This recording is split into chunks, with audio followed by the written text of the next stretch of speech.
Now, shares in MTN have stabilized after plummeting close to 20% on South Africa's JSE. Africa's largest mobile operator is again in hot water in Nigeria. Nigeria's central bank is demanding that MTN pay back $8.1 billion worth of dividends, which it alleges the mobile operator took out of the country illegally. Here's CGTN Sumitra Naidu with more. In 2015, MTN was slapped with a $5.2 billion fine for failing to register SIM cards on time in Nigeria. MTN eventually paid a reduced $1.7 billion fine to Nigerian authorities late last year. But the Nigerian central bank is now demanding a further $8 billion, this time for dividends it claims shouldn't have been taken out of the country.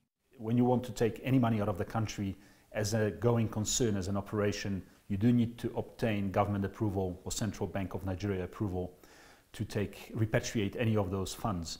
Now, how much is repatriated would probably be a function of certainly of how much profit you made and how much Nigerian government feels that you can take out without maybe negatively impacting the economy. MTN has denied the allegations. It refused to comment but did issue a statement. We don't understand the Nigerian government. We don't understand whether these are real problems, whether they're being manufactured, whether Nigeria sees MTN as being a cash cow for their own purposes and are looking at anything that MTN has ever done. We don't know. This can only come out with proper process. MTN was granted a license to operate in Nigeria back in 2001.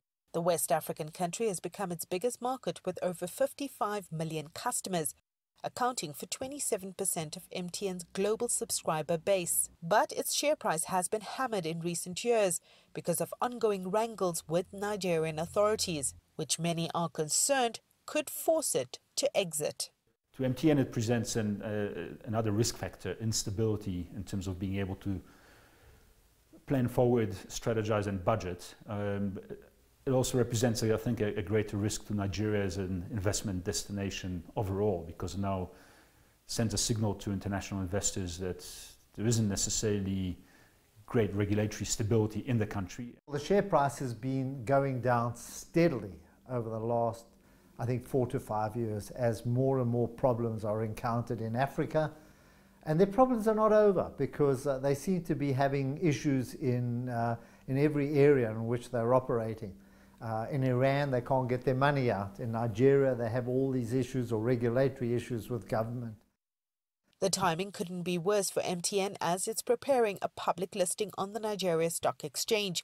It may not be willing to abandon its most lucrative market just yet. Sumitra Naidu, CGTN, Johannesburg, South Africa.